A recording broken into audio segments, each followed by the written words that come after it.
जय हिंद। देखिए, अभी हमारे प्राइम मिनिस्टर का जो दौरा था, पंजाब दौरा, और काफी डिस्टर्ब रहा। इसमें कई सारे सिक्योरिटी ग्लिच भी आए थे सब। यहाँ हम लोग समझते हैं कि क्या क्या कमी हुई थी, क्या गड़बड़ी हुई थी, कौन किया था, ये सब के लिए हम लोग को बहस नहीं। इस गलती से आगे न दोहराया जाए।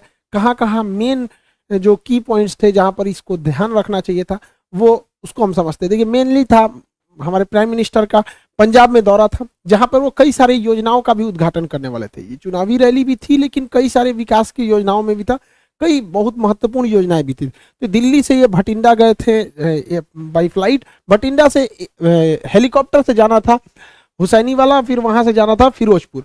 हेलीकॉप्टर जो था MI-17V5, वही वाली जो बिपिन रावत सर का जो क्रैश हुआ था।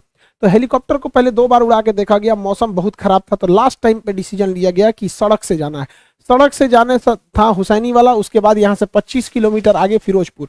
ये दोनों ही जगह जो है पाकिस्तान बॉर्डर के एकदम करीब है, लेकिन हुसैनी वाला से पहले ही फ्लाईओवर पे हमारे प्राइम मिनिस्टर का जो कॉन्वॉय था, काफिला रुक गया। अब इसको टोटल एक एक करके हम लोग समझते हैं। प्राइम मिनिस्टर की सिक्योरिटी बहुत प्राइम लेवल की होती है, सबसे बेस्ट सिक्योरिटी मानी जाती है। इनके काफिले में जितनी गाड़ियां होती है बुलेट प्रूफ होती हैं। अभी सुने होंगे 7 करोड़ की एक गाड़ी आई है बुलेट प्रूफ गाड़ी, काफी जबरदस्त गाड़ियां होती हैं इनमें। हमेशा आगे चलने पे रोड को क्लियर करा दिया जाता है। तो ये उनकी सिक्योरिटी में जो लगे होते हैं, SPG होती है, स्पेशल प्रोटेक्शन ग्रुप। आप इसमें डायरेक्ट कभी नहीं जा सकते हैं। आपको आर्मी या पैरामिलिट्री फोर्स या पुलिस में बहुत बेहतरीन काम किए रहेंगे तो आपका सिलेक्शन इसमें होता है बहुत बेहतरीन ढंग के, तब आप बनते हैं SPG, special protection group. SPG दिखती है भले सूट में, लेकिन अंदर उनके पूरा बुलेट प्रूफ रहता है, हर चीज वो अंदर रखे रहते हैं। उनके पास बहुत ही लेटेस्ट हथियार होती है, पिस्टल्स होते हैं, आंख पर काला चश्मा होता है कि वो किधर देख रहे हैं पता नहीं चलता है, बुलेट प्रूफ सूट होती है, पिस्टल होता है, हर चीज से ये लैस होते हैं आधुनिक हथियारों से। प्राइम मिनिस्टर के पास 3 लेयर की सिक्योरिटी होती है। इनके सबसे पहले आसपास में जो होते हैं वो SPG के कमांडो होते हैं। SPG कमांडो के घेरा के बाद जो होती है वो पैरामिलिट्री के कमांडोज होते हैं, और उसके बाहर जो घेरा होता है उसमें पुलिस होती है, पुलिस के बाहर जो घेरा होता है उसमें ट्रैफिक पुलिस होती है। तो मेनली सिक्योरिटी के लिए 3-3 लेयर की सिक्योरिटी होती है। तो आप ये समझ सकते हैं कि हमारे प्राइम मिनिस्टर के लिए कितनी जबरदस्त लेयर की सिक्योरिटी होती है। SPG कमांडो में भी कई लेयर होते हैं, कुछ होते हैं जो केवल प्रोटेक्शन देते हैं, कुछ हमला भी करते हैं। हमारे SPG कमांडो के पास जब भी प्राइम मिनिस्टर चलेंगे, देखिएगा इस तरह से बैग लेके लोग चलते रहते हैं। कुछ कमांडो बैग लिए रहते हैं, आप देखेंगे इनके पास हथियार नहीं रहते। और ये जो बैग लिए रहेंगे हमेशा प्राइम मिनिस्टर के पास ही खड़े रहते हैं। ये बैग नहीं है, ये एक्चुअली बुलेट प्रूफ है। जब भी अटैक होगा तो ये बैग इस तरह से खुल जाता है, कई लेयर में ये खुल जाता है, और ये बुलेट प्रूफ होता है। इसको लेके हम हमारे प्राइम मिनिस्टर को चारों ओर से घेर लिया जाता है ताकि बुलेट्स ना लगे। ये जरूरी भी है, हमारे देश के प्राइम मिनिस्टर है, उनकी सिक्योरिटी में कहीं भी कमी नहीं होनी चाहिए। अब हुआ क्या, दिल्ली से वो पंजाब गए। पंजाब एक्चुअली पाकिस्तान से एकदम करीब है, बॉर्डर ही बनाता है। तो पंजाब में यहाँ पर है फिरोजपुर, आप देखिए पाकिस्तान से एकदम सट के है यहाँ पर। तो यहाँ जब गए भटिंडा एयरपोर्ट पर उतर गए। भटिंडा एशिया की सबसे बड़ी सैनिक छावनी है, बहुत ज्यादा, वहां लगभग 1.5 लाख फौजी रहते हैं वहां पे। तो भटिंडा के बाद भटिंडा तो जहाज से लैंड किए, उसके बाद हेलीकॉप्टर से जाना था, मौसम खराब था, इस वजह से ये इन्हें सड़क से जाना पड़ा। अब यहीं से गलतियां चालू होना चालू हुई। एक एक करके गलती समझते हैं। 100 किलोमीटर लंबी सड़क को क्लियर कराने की जिम्मेदारी पंजाब पुलिस की थी। सड़क से जाने का रास्ता पहले से तय नहीं था, अचानक मौसम खराब हुआ और हेलीकॉप्टर कैंसिल हुआ, जिस वजह से हुआ। अमूमन इस रास्ते पे 2.5 घंटे लगते हैं। 100 किलोमीटर के सफर में लगभग 2.5 घंटे लगते हैं। महज 3 घंटे के सूचना पर इसे खाली करा लिया गया। इस पे SPG को सवाल उठाना चाहिए कि जहां 2.5 घंटे लगते हैं, 100 किलोमीटर लंबा है, इस पे आप इतना जल्दी क्लियरेंस कैसे दे सकते हैं यहाँ पर। तो यहाँ SPG को आपत्ति जताना चाहिए, और यहाँ पे पंजाब पुलिस के DGP को साथ रहना चाहिए, लेकिन वो वहाँ उपलब्ध नहीं थे। ये गलती थी, वहां पे उन लोग को एक्सेप्ट करना चाहिए। यहाँ पर इन लोग से ये गलती हुई है। यहाँ पर कॉन्वे सबसे ठीक ठाक चल रहा था। अगली गलती देखिए क्या होती है। जब भी राष्ट्रपति प्रधानमंत्री का काफिला जाता है तो उनकी गाड़ियों में एक बहुत बड़ी संख्या होती है, 25 से 40 गाड़ियां रहती हैं। ये गाड़ियों का एक ग्रुप रहता है, लेकिन इन गाड़ियों के ग्रुप के आगे 5-7 गाड़ियां चलती हैं, जिसे हम पायलट कहते हैं, पायलट गाड़ी कहते हैं। उसमें सबसे आगे एक बाइक वाला रहेगा, देखिएगा इसमें, ये देखते रहता है कि सब कुछ, कोई दिक्कत नहीं है। उसके बाद एक पुलिस की जिप्सी रहती है, इसे हम लोग रूट क्लियरिंग पार्टी कहते हैं। ये 5-6 की ग्रुप में रहते हैं सब, और जो मेन काफिला उससे ये 3-4 किलोमीटर आगे होते हैं, ताकि ये पहले ही देख लेते हैं कि कोई गड़बड़ी तो नहीं है। तो जो रूट क्लियरिंग पार्टी थी, जो पायलट गाड़ी थी, इनको दिखा ही नहीं। इन लोग की लापरवाही देखिए, इन लोग को नहीं दिखा कि सामने ट्रैक्टर लगाया गया है, रास्ता जाम है।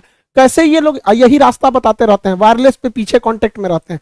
जो मेन काफिला होता है हमारे प्राइम मिनिस्टर का वो पीछे रहता है 3-4 किलोमीटर, और ये वायरलेस पे रहते हैं कि ऑल क्लियर, हर किलोमीटर पे ये बताते रहते हैं कोई दिक्कत नहीं है, कुछ भीड़ है यहाँ है, बाकी सब क्लियर। इन लोग को नहीं दिखा कि किसान ट्रैक्टर लेके एक सड़क के किनारे आए हैं, तो इन लोग की भी गलती है, पहले पायलट क्लियरेंस दिया कैसे गया और सड़क पर फंस कैसे गया। तो यहाँ पे भी एक गलती हुई जो पुलिस की गलती थी। अब तक जो गलती बताएं ये सारी पुलिस की थी। अब एसपीजी से कहाँ कहाँ मिस्टेक हुआ उसको हम समझते हैं। स्पेशल प्रोटेक्शन ग्रुप बहुत बेहतरीन है, उनके अरुण कुमार सिन्हा, AK सिन्हा जी हैं, चीफ हैं, अभी IPS अधिकारी हैं, ये बहुत हायर रैंक होता है। कितना बड़ा ये लोग बेवकूफी किए हैं जरा सोचिए।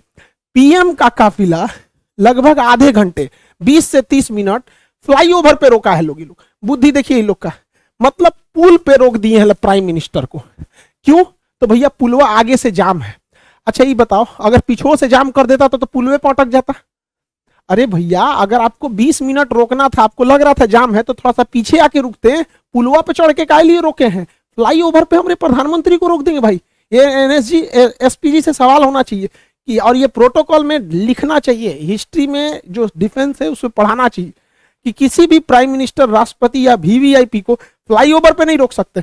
यहाँ 20 मिनट रोक दिए, अगर दोनों ओर से प्रदर्शनकारी के रूप में कोई और अभी आ जाता, क्योंकि ये बॉर्डर से एकदम मैं 20 किलोमीटर यहाँ से पाकिस्तान आ जाता है, पाकिस्तान की सीमा चालू हो जाती है, तो काफी करीब है, और नीचे से अगर फ्लाईओवर को उड़ा देता सब कोई ID या विस्फोटक लगा के, तो सारा काफिला नीचे चलाता है यहाँ पे। ऐसा तो दिमाग लगा रहे हैं लोग भाई। आप थोड़ा सा पीछे हट जाते, सड़क पे रहते, कभी कुछ होता तो भाग तो सकते थे इधर उधर, फ्लाईओवर दोनों ओर से जाम हो जाता, कहाँ जाते हैं आप लोग? यहाँ पे गलती SPG की थी। यहाँ पर आप लोग को जवाब देना चाहिए, हम लोग तो भाई बताते हैं कहाँ गलती। दूसरी गलती, फ्लाईओवर पे जब हमारे प्रधानमंत्री कह रहे हैं कि हम जिंदा वापस आ गए, मतलब सिचुएशन क्रिटिकल हुई होगी वहां पर, तभी वो ऐसा स्टेटमेंट दे रहे हैं। जब इतना स्टेटमेंट हो गया और आपको वापस लेके आना है तो आप आधा घंटा बाद लेके आइएगा जी। SPG वाले लोग आप जवाब दीजिए कि हमारे प्राइम मिनिस्टर अंदर बैठे हुए हैं यहाँ पर। अब देखिए हल्का सा मास्क दिख रहा होगा आपको, जब यू टर्न लेना है देखिए कि आगे किसान है, इंटेलिजेंस रिपोर्ट आपको पहले से पता होगी, माहौल देख लीजिए क्या है क्या नहीं, तुरंत लेके हटिए। 2 से 3 मिनट हो गया, हाँ भाई खत्म, कैंसिल हुआ रैली, कैंसिल हुआ प्रोग्राम, हम वापस लेके आएंगे। तो SPG हमारे प्रधानमंत्री को आधा घंटा रोक के रखेगी। यहाँ SPG को भी जवाब देना पड़ेगा कि आप आधा घंटा काहे लिए रोक के रखे, वापस तुरंत लेके आना चाहिए। अगली गलती सुनिए ध्यान से, गृह मंत्रालय के अंडर में आता है खुफिया एजेंसी, इंटेलिजेंस ब्यूरो, और गृह मंत्रालय है, और हमारे अजीत डोभाल साहब, इनकी योग्यता पे तो कोई शक नहीं है। लेकिन इंटेलिजेंस ब्यूरो और रॉ तो खैर बाहर में काम करती है, लेकिन यहाँ जिम्मेदारी टोटल इंटेलिजेंस ब्यूरो। ये इंटेलिजेंस ब्यूरो को ये पता होना चाहिए कि जब जहाज हवाई मार्ग से मार्ग जब कैंसिल हुआ है, तो जो रास्ता जा रहा है वो ग्रामीण मालवा होके जा रहा है भटिंडा के लिए, भटिंडा से ग्रामीण मालवा होते हुए ये हुसैनी वाला और फिरोजपुर जा रहा है, और ग्रामीण मालवा का जो क्षेत्र है वो एकदम हॉट पॉइंट बना हुआ है प्रदर्शनकारी के लिए। तो इंटेलिजेंस ब्यूरो ने कैसे क्लियरेंस दे दिया कि अभी देख रहे हैं इतना बड़ा प्रोटेस्ट हुआ था, इतना बड़ा भीषण कई घटनाएं हुई, अभी किसानों में भी कुछ रोष था जो लखीमपुर की घटना को लेकर, ये सब। तो इंटेलिजेंस ब्यूरो को क्लियरेंस कैसे दे दिया कि भैया उस रूट से ले जा रहे हो जहां प्रदर्शन का केंद्र बना हुआ है, वो भी हमारे प्रधानमंत्री को। प्रधानमंत्री देश का होता है, किसी पार्टी का नहीं होता है, तो देश सर्वोपरि होना चाहिए। तो इंटेलिजेंस ब्यूरो का भी यहाँ फेल्योर है, सबको जवाब देना चाहिए यहाँ पर, लेकिन मीडिया वाले ये सब सवाल तो पूछेंगे नहीं। हालांकि प्रधानमंत्री जब वापस आए तो उन्होंने हमारे प्रेसिडेंट साहब से भी मुलाकात किया। अब इस पे अटकलें ये भी लगाई जा रही है कि आर्टिकल 356 लगा के राष्ट्रपति शासन यानी राजकीय आपात, स्टेट इमरजेंसी लगाई जाएगी। हालांकि ये इतना आसान नहीं है, और लगा देता तो भी ठीक था, इलेक्शन होने वाला है, प्रेसिडेंट रूल रहने के बाद थोड़ा सा ठीक ठाक से रहता है। हालांकि ये बहुत वर्स्ट कंडीशन में ही ये इसे लगाया जा सकता है। गृह मंत्रालय ने भी पंजाब सरकार से मांगा है कि आखिर ऐसी क्या गलती थी कि मुख्यमंत्री वहां से रिसीव करने नहीं आए। तो मुख्यमंत्री का अपना कहना है कि कोरोना प्रोटोकॉल को लेकर जूम में थे, रैली भले करेंगे लोग, वहां कोरोना प्रोटोकॉल नहीं लगेगा, लेकिन प्रधानमंत्री के लिए कोरोना प्रोटोकॉल लगेगा। दूसरा कि मुख्यमंत्री को छोड़ो, हटाओ भैया, तुम आए चाहे ना आए, राजनीतिक मैटर है, लेकिन उस राज्य के DGP को कि प्रधानमंत्री के काफिले में सबसे आगे रहना पड़ता है, और DGP जहां रहेगा पुलिस प्रशासन ऐसे ही रहेगी, क्योंकि किसी भी राज्य का सबसे बड़ा हेड होता है DGP, director general of police. राष्ट्रपति प्रधानमंत्री के काफिले में DGP नहीं थे, ये तो एकदम सरासर गलत है। तो पंजाब पुलिस को इस पे जवाब देना चाहिए। हालांकि गृह मंत्रालय ने इन लोगों से जवाब तलब किया है कि आप लोग वहां पर DGP उपलब्ध क्यों नहीं थे। लेकिन लौटते समय जो कहा जा रहा है कि प्रधानमंत्री ने किसी अधिकारी को कहा कि अपने मुख्यमंत्री को थैंक्स कहना कि हम जिंदा वापस आ गए, ये स्टेटमेंट थोड़ा सा अलग है। देखिए अगर ये स्टेटमेंट केवल हिंदुस्तान के लोग सुन रहे हैं, ये स्टेटमेंट केवल भारत तक रह जाए तब तो कोई दिक्कत नहीं है, लेकिन जरा सोचिए एक विदेशी मीडिया जब इसे सुनेगी तो क्या सोचेगी कि कोई प्रधानमंत्री अपने देश में कह रहा है कि हम सुरक्षित जिंदा वापस आ गए। आप ये बोल सकते थे प्रधानमंत्री के कार्यालय के जो भी अधिकारी हैं कि हम सुरक्षित वापस आ गए, लेकिन जो होता है ना कि जिंदा वापस आ जाए, काफी हार्ड वर्ड हो जाता है ये, कि मतलब आपने ऐसा बोल रहे हैं, क्योंकि देश आप ही का है। अल्टीमेटली आप कहीं भी जाते हैं तो हमारे प्रधानमंत्री से ही हमारी पहचान होती है। कोई राज्य के मुख्यमंत्री को नहीं जानता है, किसी को नहीं पता कि अमेरिका के 50 राज्यों में किसी एक राज्य का मुख्यमंत्री का नाम, सब वहां जो बाइडेन को जानते हैं। अगर मान के चलिए पुतिन कहते हैं कि बहुत धन्यवाद कहते हैं उस राज्य के मुख्यमंत्री को कि हम जिंदा वापस आ गए, तो भारत के लोग क्या सोचेंगे? आपको जानकर ताज्जुब होगा, चीन का राष्ट्रपति शी जिनपिंग पिछले 2 साल से कहीं नहीं गया है, क्योंकि वहां गृह युद्ध का माहौल चल रहा है, लेकिन उसकी मीडिया ने इसको छुपा के रखा है। उसके प्रधानमंत्री वर्चुअल मीटिंग में जाते हैं, अभी तक कहीं 2 साल से बाहर नहीं निकला क्योंकि आंतरिक कलह चल रहा है। तो ये जो स्टेटमेंट है अगर इंडिया तक में है तो कोई दिक्कत नहीं, किसी को भी कोई दिक्कत नहीं, लेकिन खुद से सोच के देखिए जो बाहरी मीडिया, ये इंटरनेशनल जो लीडर हैं, ये क्या सोचेंगे? क्योंकि जब ये लोग भी भारत में आते हैं ना, तो इन लोगों की भी सिक्योरिटी एसपीजी और एनएसजी कमांडो ही कहती है। तो कल को ये सब भी कहेगा सब भैया तो आप अपने कह रहे हैं कि हम जिंदा वापस आ गए, तो विदेश में थोड़ी सी छवि खराब होगी। खुद हमारे प्रधानमंत्री कहते हैं, इतने दिलेर हैं, आप दिलेरी की बात कहते हैं, बिना बताए 2015 में नवाज शरीफ की पोती की शादी में गए थे। हमारा सबसे बड़ा दुश्मन, जहां से कभी हमारी दोस्ती की कोई उम्मीद नहीं रहती थी, पाकिस्तान, हमेशा कभी टेररिस्ट अटैक, कभी कश्मीर का इशू, वहां हमारे प्रधानमंत्री देखिए यहाँ पे 2015 में नवाज शरीफ की पोती की जब शादी थी, ग्रैंड डॉटर की, बिना बताए चले गए थे अफगानिस्तान दौरे पे, वहां से अचानक चले आए वहां पर। तो वहां पे इन्होंने नहीं कहा कि हम जिंदा वापस आ गए, जबकि जब वहां पे प्रधानमंत्री जब गए थे 2015 में, हम लोग न्यूज देखे, लोग तो धक धक कर रहा था, अरे भैया बिना बताए गए हो वहां जगह पे। क्योंकि काफी मोदी जी जो है पाकिस्तान को लेकर पीओके के लोग काफी हार्ड डिसीजन लेते हैं, तो थोड़ा सा आदमी को भी रहता है कि हमारा प्रधानमंत्री दुश्मन के घर में गया है। और वो भी जो गए थे ना, भारत के हेलीकॉप्टर नहीं था, नवाज शरीफ के अपने हेलीकॉप्टर में बैठ के गए थे। पता नहीं पाकिस्तानी हेलीकॉप्टर चाइना से खरीदा था, क्या होता क्या नहीं, तो वहां पे ये स्टेटमेंट नहीं था। ऐसा नहीं होता, कह देना चाहिए था कि हाँ सिक्योरिटी में बहुत ग्लीच हुआ, सिक्योरिटी में ऐसा नहीं होना चाहिए। लेकिन एक होता है ना जिंदा वापस आना, वो भी प्रधानमंत्री के मुंह से, थोड़ा सा ऑकवर्ड सा लगने लगता है। भैया तब हम लोग कहाँ जाएंगे भाई? प्रधानमंत्री के ऊपर हर महीने 50 करोड़ रुपए खर्च होते हैं सिक्योरिटी में, एक दिन में 1 करोड़ 60 लाख पर दिन का खर्चा है अगर ये दिल्ली में बैठे हैं तो, और बाहर जाएंगे तो प्रतिदिन 2 से 2.5 करोड़ रुपए खर्च लगेगा। तो 2 करोड़ रुपए प्रतिदिन का खर्च के आधार पर अगर ऐसा स्टेटमेंट आता है तो फिर एसपीजी को सोचना चाहिए भैया आप किस तरह की सिक्योरिटी दे रहे हैं कि प्रधानमंत्री करें। और ऐसा नहीं है कि केवल पहली बार जाम में फंसे, 2017 में नोएडा मेट्रो के उद्घाटन में खूब हमारे प्रधानमंत्री जाम में फंस गए थे, तो उस समय कुछ अधिकारियों को ट्रैफिक के सस्पेंड भी किया गया था। 2 बार फंसे थे 2018 में, समझ में गया कि नहीं? अब देखिए यहाँ पर पब्लिक है और ये हमारे प्राइम मिनिस्टर है, यहाँ से भी तो कुछ अगर अनहोनी रहना रहेगा तो यहाँ से भी हो सकता है।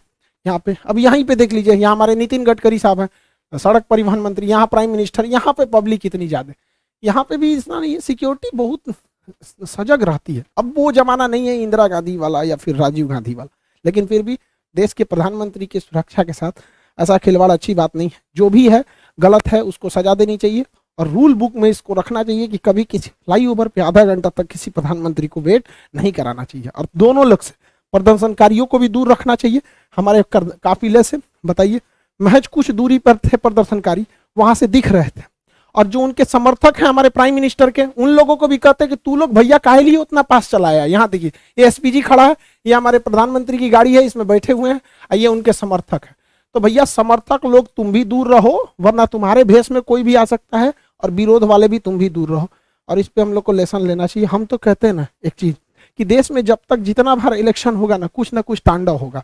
आप देखिए बंगाल इलेक्शन में हुआ था, कितना वायलेंस हुआ, जब जब इलेक्शन होगा तब तब ऐसा होता रहता। हम तो कहते हैं कि इलेक्शन एक ही साथ होना चाहिए, स्टेट का भी और सेंट्रल का भी। जैसे 2019 में इलेक्शन हुआ तो जब लोग वोट डालने गए उसी समय वो सीएम का भी चुनाव करा लेते हैं, एक ही कमरे में 2 ईवीएम मशीन लगा देते। बार बार इलेक्शन कराने पे हमारे जो नेताओं को काम करना चाहिए वो भी नहीं करते, हर 3-4 महीना का गैप देके इलेक्शन में बिजी हो जाते हैं। अब जैसे 2024 में इलेक्शन होना है तो 2024 में ही क्या कर दीजिए भैया, अब एक ही साथ राज्यों का भी इलेक्शन करा लीजिए। ईवीएम जो मशीन होती है, ईवीएम मशीन यहाँ पे 2 लगा दीजिएगा। हाँ भैया पीएम वाला चुनाव है, लोकसभा का दे दीजिए, यहाँ सीएम वाला चुनाव है, दोनों वोट दीजिए, एक साथ खत्म करके बैलेंस कीजिए। इससे 60,000 करोड़ रुपए की बचत होगी। राज्यों के चुनाव में 60,000 करोड़ रुपए का खर्चा होता है। इस पैसे से सारे किसानों का कर्जा माफ किया जा सकता था, एक बहुत बड़ी समस्या खत्म होती थी। आपको क्या लगता है कि सेंट्रल और स्टेट दोनों का इलेक्शन एक साथ होना चाहिए कि नहीं? बार बार हम कब तक लड़ते रहेंगे? एक दूसरे के नाम पे, पार्टियों के नाम पे लड़ेंगे, कभी मजहब के नाम पे लड़ेंगे, कभी जाति के नाम पे लड़ेंगे, कभी पढ़ाई लिखाई की बात होती तो भैया 5 साल में एक बार लड़ लो, फिर मिलजुल के रहो अच्छे से। सेंट्रल वाले भी पूरा काम करते रहे, आधा समय तो चुनाव में बिजी रहता है। खैर जो भी हुआ गलत हुआ, प्राइम मिनिस्टर के साथ ऐसा नहीं होना चाहिए। हम लोग को भाई जहां जहां गलती हुई वो हम बताएं, कौन गुनहगार है उसको सजा देना सेंट्रल का काम है, सेंट्रल अच्छे से करेगी। आई होप आप समझ गए होंगे। मिलेंगे नेक्स्ट क्लास में। जय हिंद।